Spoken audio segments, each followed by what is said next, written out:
తాకట్లో ఉన్న మీ బంగారాన్ని విడిపించి ఆ రోజు ఆన్లైన్ రేటుకి కొంటాం. Sharma gold company. టీడీపీ నేత దారుణ హత్యతో ఒంగోలు ఒక్కసారిగా ఉలిక్కిపడింది.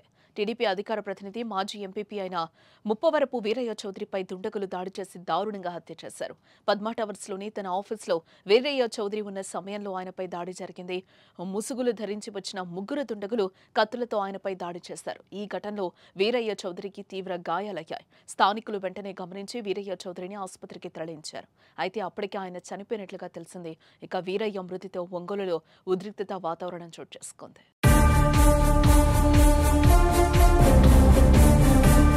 టీడీపీ నేత వీరయ్య చౌదరి హత్య ఘటనపై మంత్రి నారా లోకేష్ తీవ్ర దిగ్భ్రాంతిని వ్యక్తం చేశారు. ఒంగోలులోని తన కార్యాలయంలో వీరయ్య చౌదరిని దుండగులు అత్యంత కిరాతకంగా నరికి చంపడం దారుణమని అన్నారు.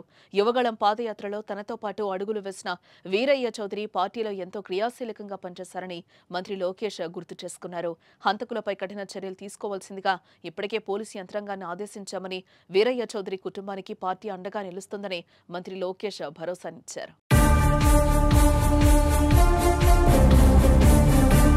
మరోపక్క ఒంగోలులో టీడీపీ నేత వీరయ్య చౌదరి దారుణ హత్యపై హోంమంత్రి అనిత స్పందించారు. వెంటనే జిల్లా ఎస్పీకి ఫోన్ చేసి మాట్లాడారు. వీరయ్యను చంపిన నిందితులను తక్షణమే పట్టుకోవాలని ఆదేశించారు. హోంమంత్రి ఆదేశాల్లో నిందితులను పట్టుకునేందుకు పోలీసులు రంగంలోకి దిగారు. బృందాలుగా ఏర్పడి నిందితులను పట్టుకునేందుకు వేట సాగిస్తున్నారు. వీరయ్య చౌదరి హత్యపై ఎప్పటికప్పుడు జిల్లా పోలీసు యంత్రాంగంతో పోలీసులు ఉన్నతాధికారులతో హోంమంత్రి మాట్లాడుతున్నారు. టీడీపీ నేత వీరయ్య మృతితో ఒంగోలులో హైటెన్షన్ వాతావరణం నెలకొంది. దీంతో ఎలాంటి అవాంఛనీయ ఘటనలు జరగకుండా పోలీసులు బందోబస్తును ఏర్పాటు చేయనున్నారు. మరోపక్క సాయంత్రం వీరయ్య చౌదరి అంత్యక్రియల్లో ఏపీ సీఎం చంద్రబాబు పాల్గొనున్నట్లుగా తెలుస్తోంది.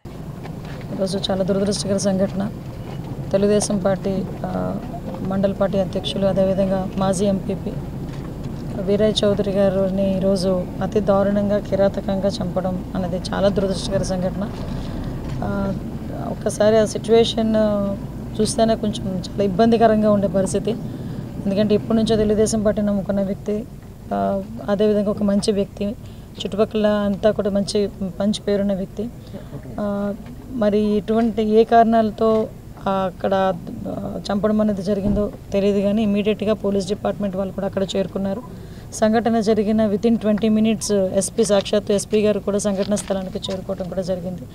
ఇమీడియట్గా అరౌండ్ 12 బృందాలను కూడా 12 బృందాలను కూడా ఏర్పాటు చేస్తున్నాం.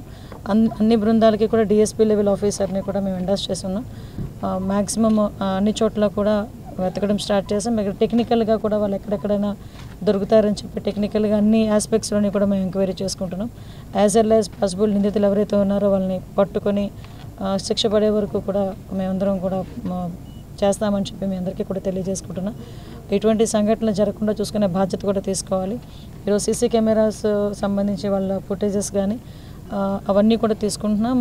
మాకు అంటే కొన్ని ఇష్యూస్ ఎంక్వైరీలో ఉన్నాయి కాబట్టి అన్ని విషయాలు మీకు కూలంకషంగా చెప్పలేకపోతున్నాం. బట్ ఎట్టి పరిస్థితుల్లోనే యాజ్ వెల్ యాజ్ పాసిబుల్ మేము నిందితులైనా పట్టుకొని తీరుతాం, వాళ్ళకి శిక్ష పడేటట్టు చేస్తాం. వాళ్ళ వీరయ్య చౌదరి గారి మృతికి మేము శ్రద్ధాంజలి ఘటిస్తూ వాళ్ళ కుటుంబానికి ప్రగాఢమైన సానుభూతిని తెలియజేసుకుంటున్నాం.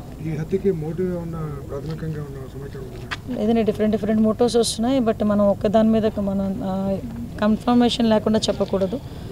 అన్ని యాంగిల్స్లోనే చూస్తున్నామండి. అంటే ఒక రాజకీయ పరంగా చూస్తున్నాము, వ్యాపార పరంగా చూస్తున్నాము, కుటుంబాల పరంగా చూస్తున్నాము. అన్ని యాంగిల్స్లోని కూడా చూడాల్సిన బాధ్యత ఉంది కాబట్టి చూస్తున్నాం. ఇమీడియట్గా గౌరవ సీఎం గారి ఆదేశాల మేరకు నేను కూడా ఇప్పుడు ఈ టైంలో ఇక్కడికి రావడం జరిగింది. అదేనండి, మేము అన్ని యాంగిల్స్లోనే చూస్తున్నాం. ఒక యాంగిల్ అనే కాదండి, పొలిటికల్, ప్రొఫెషనల్గా ఉండేది కానీ, బిజినెస్ పొజిషన్ కానీ, ఫ్యామిలీ ఇష్యూస్ కానీ అన్ని యాంగిల్స్లోనే చూస్తున్నాం. అది ఇప్పటికీ మీకు 12 బృందాలు ఆల్రెడీ ఫీల్డ్ మీదే ఉన్నాయి. 12 బృందాలు ఆల్రెడీ ఫీల్డ్ మీద ఉన్నాయి. మీరు చెప్తా ఉండి ఒకసారి సిచ్యువేషన్ చూసుకొని అన్ని విషయాలు మీకు చెప్తాను.